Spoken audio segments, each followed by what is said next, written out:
So as mentioned, my name is Daniel Shirkey. I'm the Senior Director of Technology and Operations Improvement for Balfour Beatty Construction, and I'm joined by Claire Mao, who's one of our Senior Virtual Design and Construction Specialists.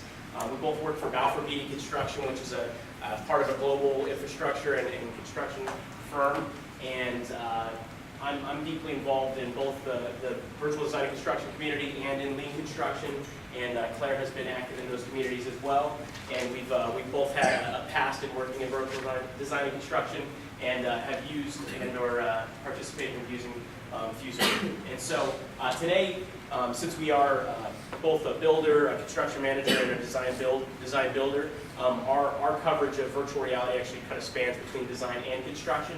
So what we intend to cover today is a brief level set on what is VR, why is it important, what is the VR workflow for us, and what has changed, VR use in design, VR use in construction, and then also kind of where we want to go into the near future.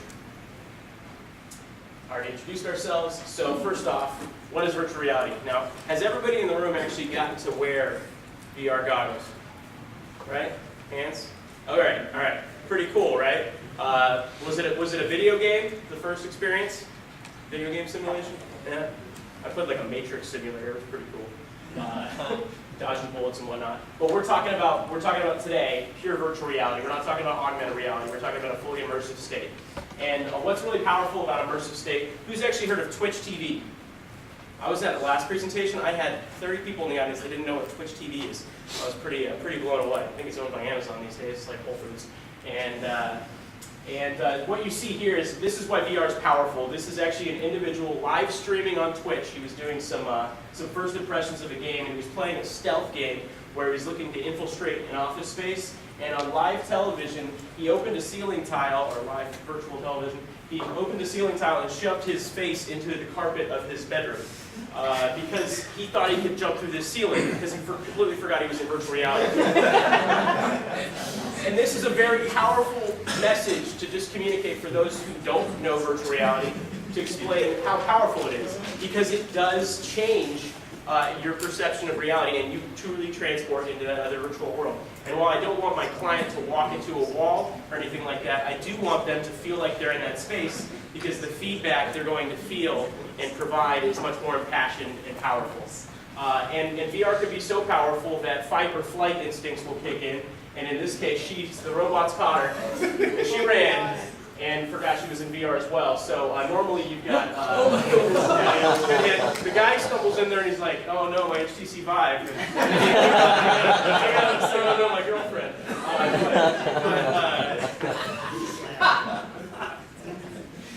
When we say we want to have an impactful experience in virtual reality, that's not what we're looking for.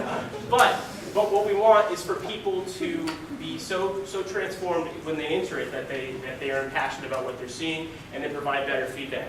We've had design review meetings where we show aspects of the design to a client, and we don't get a hot or a cold at times. And that's not what we want in design review meetings. We want active participation and ownership of their feedback. Because if we don't get impassioned feedback, a year down the line or 2 years down the line when they go see it in person, we're going to get that feedback later when it costs a lot more to change. So beyond just how powerful virtual reality is, there's some financial aspects to VR that are worth covering. So in 2012, I actually tried in a small tech company in Santa Barbara. I tried on the Invisor SX60. Does anyone want to guess how much this cost at the time? $25,000.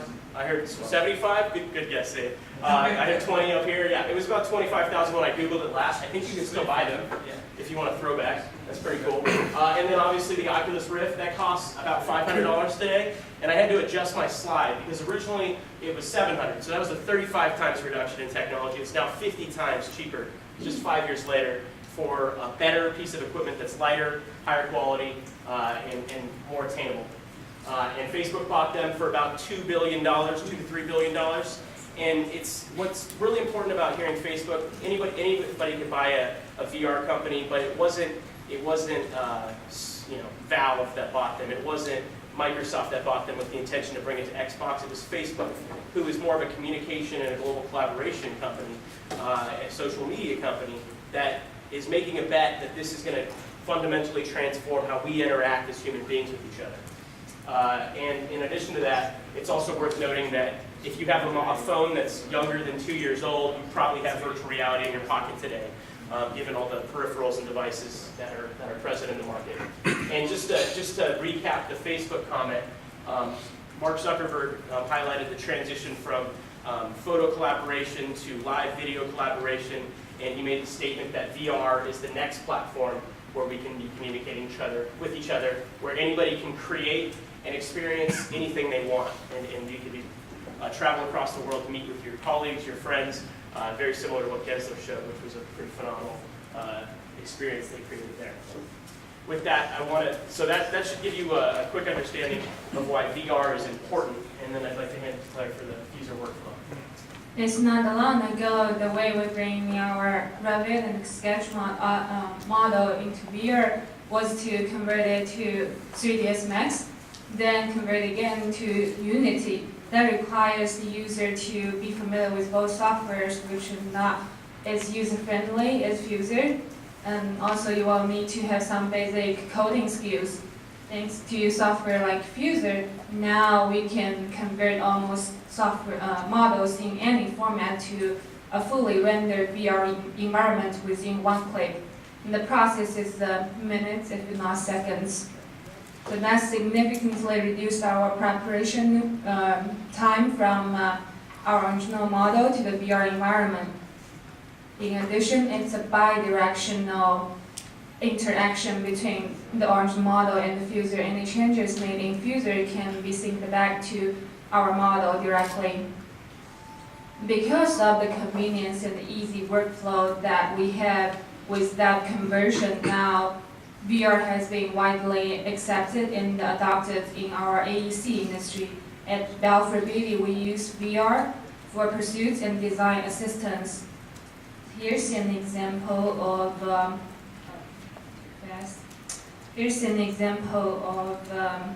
a design view. Realistic, you can't poke your head.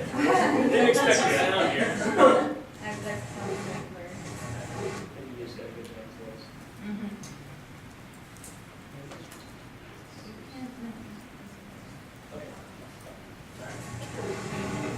Realistic.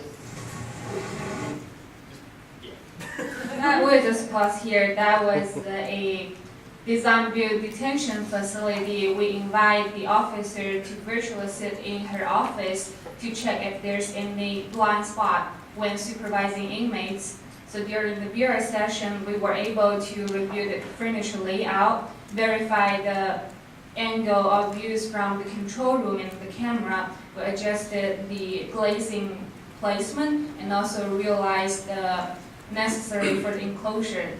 Here's another video that the sheriff is enjoying this VR experience. It's a great tool for us to engage our client to get their inputs. So as long as he walked into this resting area of the detention facility, he immediately noticed that exposed piping. You can see on the left the picture. And that he told us that's a major safety and security concern for facility detention facility. And so it was easy for us to fix it by adding a ceiling during design phase. Imagine what happens if we were told when he physically walks in this building when the construction completes. Yeah, and just to clarify or to add, in this case, this is a design build project, and the anti-ligature aspect, which is making sure inmates can't self-injure due to ability to hang themselves and whatnot in the facility. That aspect of their program wasn't clearly defined or explicitly spelled out in the case for certain material types and whatnot. And so in this case, this was really valuable because we were still setting stem walls for the CMU block, which was the primary structure component of this building. And they could walk this, a year before we were going to start going into overheads and point out that they had an issue here. And we could order and change out the ceiling components at a much lower cost because they were able to see this firsthand. Now let's hear what our school client says about their VR experience using Fuzor. The first impression I had on virtual reality was, wow, I'm into a game mode. and I was able to walk through the walls, be able to transport myself from one room to the other. I was quite impressed in how real the environment looked, how in control I was, and seeing different features that I've always wondered how it would look like. It was a great experience. The virtual reality will be useful because it would allow me as the consumer to think about, well, what colors do I really want to be in certain places? It will help me also understand the spatial configuration better. It will help me think ahead or plan ahead, how I may want to configure certain classes or certain programs at my school. It does have a lot of upside. And that's the superintendent of schools for Chula Vista Elementary School District, and then on the right is actually the principal for the I think Saburo Makuro School, elementary school number 46 for Chula Vista Elementary School. So they both, future users of the facility got to experience this. At Balfour Beatty, we use VR to convey design intent by allowing end user being fully immersed in their future space. It allows the team to communicate deliverables to the clients for validations and inputs in a manner easily understood. It's also part of our coordination process to capture any misplacement or clashes. In addition, we pair constructability review in plan with expensive 3D to fill in information voids by visualizing obstruction not recognized in 2D. Yeah, and so some of the things we're really looking forward to doing, and in this case on certain projects, is take a more concerted effort to bring our design partners and our subcontracting community, our trade contractors, and bring them into the model as well. And really look at some of these more congested areas. We have a theater job that we're in the midst of the design phase and approaching construction, and things like catwalks and ease of access to maintenance points within the building is kind of a debatable thing. Like ducking under pipes in a catwalk scenario, kind of back of house, is somewhat excusable in a theater, but how excusable is often a line you have to find with the team. And so being able to explore that and set expectations early in virtual reality is something we're excited to do. And then we're kind of excited about how that might affect commissioning and training for these same individuals as they approach taking over their facility, letting them better learn their facility in the process. And then, we're a big education builder. So does this supplement end-user education in the classroom? Is this something we can provide students models of their, and we've talked about this in the BIM community for a long time, about providing the models to the client so that they can use them as an educational tool for their students, but is that even going to be more expanded with the advent of virtual reality and certain tools that are coming into the marketplace for augmented reality in the classroom as well? So next up is really talking about how we're using virtual reality for construction and planning in that space. And actually our sister company, Gammon, has really been, which is out of Hong Kong, has really been pushing the envelope here. And as Claire alluded to, the workflow for getting into virtual reality has, we saw a 50 times reduction in price, and we probably saw a 50 times reduction in post-processing of models in order to get them into a virtual reality space, because we don't have to take it into a gaming engine to do it. We simply pull it from Revit and directly plug it into Fuzor, and we're good to go in bringing it into a VR space. We only have to reprocess if we're unsatisfied with materials or maybe there's deficiencies in the Revit model. So we're already building 3D site logistics plans for our projects because they are a powerful visualization tool. So why can't we let our future workers in the field go explore their job sites and provide feedback as to the logistics of the project and see if we can solve that as well. So you can see some examples of some highly congested site logistics plans that they've managed to pull into Fuzor, and they've allowed the future users of the job site, the superintendents, to explore this. And you can see a lot of effort being put into place to separate people from equipment, and that's a major source of incidents at the job site. And so having a superintendent be able to walk this site and be satisfied with both the protection we put in place to prevent incidents, but also ensuring that we're being very conscious of productivity is a key aspect here. And then finally, and this is something that has been in the back of my mind for a long time, is the potential, since we can so easily take any model content we have and bring it into VR, why can't we use that as a training tool to induct or welcome new workers to the job site? And I think it was about 30% of the incidents in the industry, I think, are caused by workers that are 6 months or less on the job, are cause about 30% of the incidents, or involved with 30% of the incidents. And so anything we can do to step up or improve the readiness of new workers, both people who are new to their trade or people who are new to our job sites, will have a profound impact on reducing our risk associated with and putting them in danger here. And so you can see that we can quickly bring our 3D site logistics plans into a virtual space, and the impactful nature that virtual reality has means, I mean, we're not just going over a list of 30 site-specific concerns and asking them to sign at the bottom, and they're just glazed over in their eyes, not paying attention because, hey, I've come to 10 job sites before. Now they're stuck. They're trapped in a virtual space. They're walking through a job site, and we are truly making sure that they're retaining the pertinent information about where they need to travel through the job site, what path of travels they need to avoid, because that's for vehicular traffic, path of travel, and maybe we can even test them on things such as evacuation routes to get on the job site. Anything we can do to make sure that they are retaining the essential aspects of how we should operate safely on the job will save lives. And that's a very exciting aspect of this tool if we can improve employee retention of that information. So some future VR trends we're looking forward to. Yes, so last year Fuzor introduced us the real-time VR collaboration. It's what Gensler showed us earlier in their video. So it's a tool allows people in different locations to interact simultaneously in the VR environment. And the team in the collaboration session can see any changes that may be made by any of the Fuzor user at the same time, real time.